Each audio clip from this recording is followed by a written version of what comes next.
Where is he? I don't know. I've just spoken to Tash. She saw him briefly this morning, but she got the impression he was coming here. He was in a bit of a state yesterday. I saw that for myself. But do you really think he's capable of killing someone?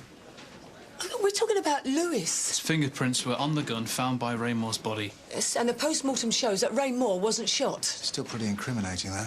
Oh, sir, we don't know. Do you know what? I'm fed up of hearing we don't know. I want some answers. Does he think people are not pulling our weight, or what? He's just frustrated with it all. Sir?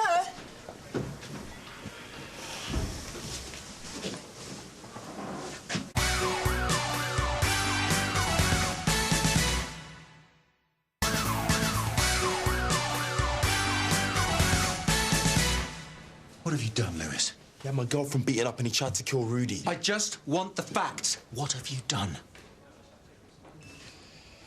I didn't kill him, sir. Sir, I didn't kill him. What time did you go around to confront Ray? About 6. Where was this? At his garage. Then he put me into the boot of his car and took me up to the roof of his car park. Why did he do that? He wanted to kill me. Lewis, tell us what happened. He was pointing his gun at me. I launched myself at him. In the struggle, I grabbed the gun, but he knocked out my hand down to the ground below. He came at me again, punched him, and I knocked him out. And that's when he fell? Yeah, but on the roof, nowhere near the edge. Is this the whole story? Yes, sir. Do you know who killed Ray Moore? No. How did the Skins know that we were investigating Ray Moore in connection with Meek's death? Where did that information come from? And how did they know where to find Ray last night? Sir, I don't know. What the hell was he thinking? Lewis didn't know you were moving him for an arrest. He was frustrated because he thought Moore was going to get away. How would you have felt if Ray Moore had carried out his threats and hurt your wife or your child? That's pretty much what Lewis had to deal with. But, sir, you and I have a duty of care. We should have made sure that Lewis wasn't anywhere near this investigation after Rudy was shot. As far as I'm concerned, it's us who have failed, not him. I spoke to Marianne again, sir. She says she definitely phoned Ray Moore about 6:30. Lewis said he was there at 6. So what do you want to do?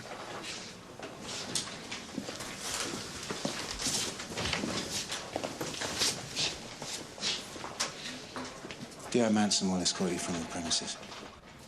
What happens now, sir? Let's go, Lewis.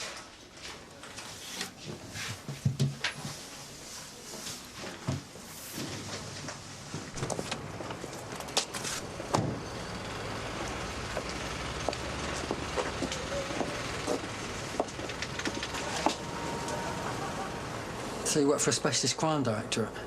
Yeah. How come you ended up down here? What'd you do wrong?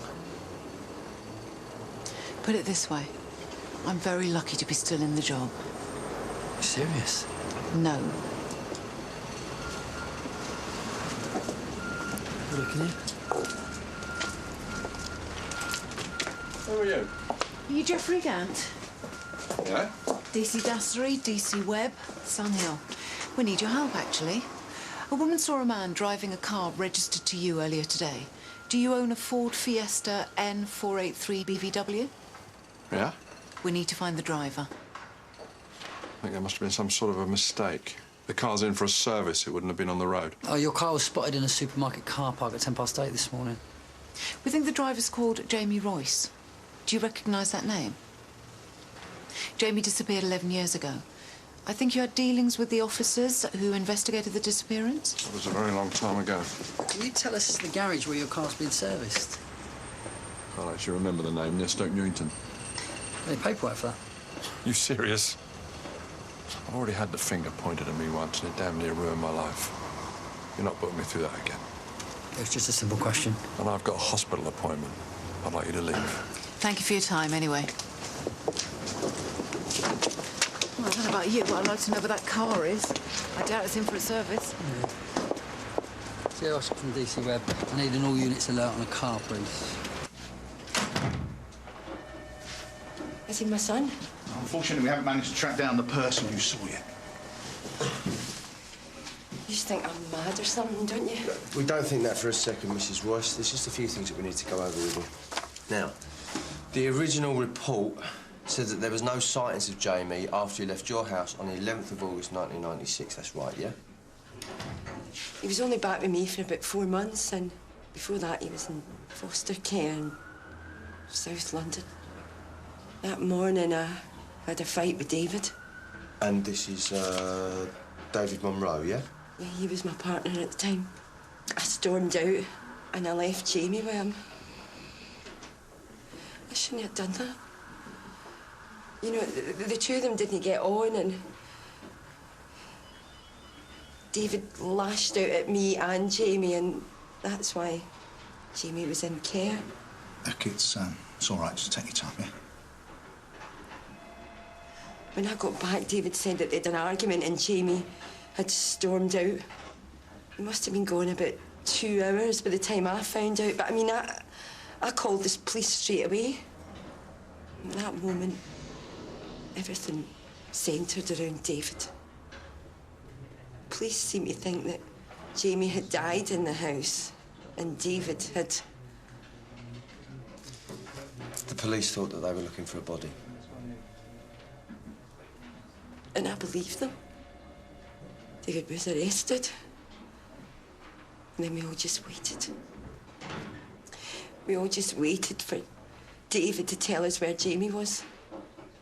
And obviously that never happened. No. By the time they'd given up on David, it was weeks had gone by. I figured that the whole thing had just fallen apart. And then someone else was arrested. Can you remember who that was? Mr. Gant. Did you know him? Well, I had seen him about, but no, I didn't know him. Have you had any dealings with him subsequently? No. Why? It's just a line of inquiry. I think Angie Royce is genuine. She didn't know Gant.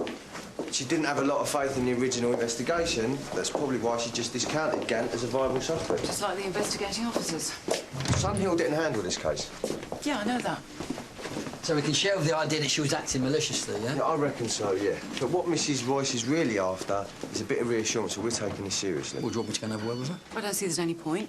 Surely it makes more sense to get back to her when we've got something to say. Well, the woman didn't exactly get the best treatment from the investigating officers last time. What do you think she'd prefer, tea and sympathy, or to find out what's happened to her son? Alert all units. Car registration November 483 Bravo Victor Whiskey. We've just pulled the Gant's car. 437 from DC Webb, we're on our way. Whatever you do, don't let the driver leave the scene. Cheers. Sure. Mickey. Cheers. Well, he seems terrified.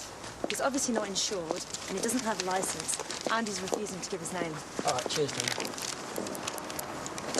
Definitely looks like him. Bingo. You certain? Yeah, that's it. Do you want to step outside the car for me, please, sir?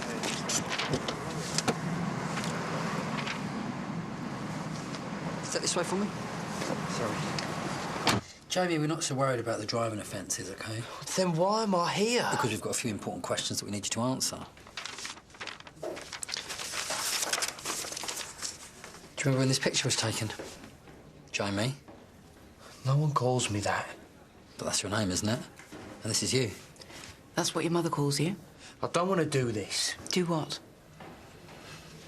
11 years ago, your disappearance sparked a nationwide search. All we're asking for is a couple of answers.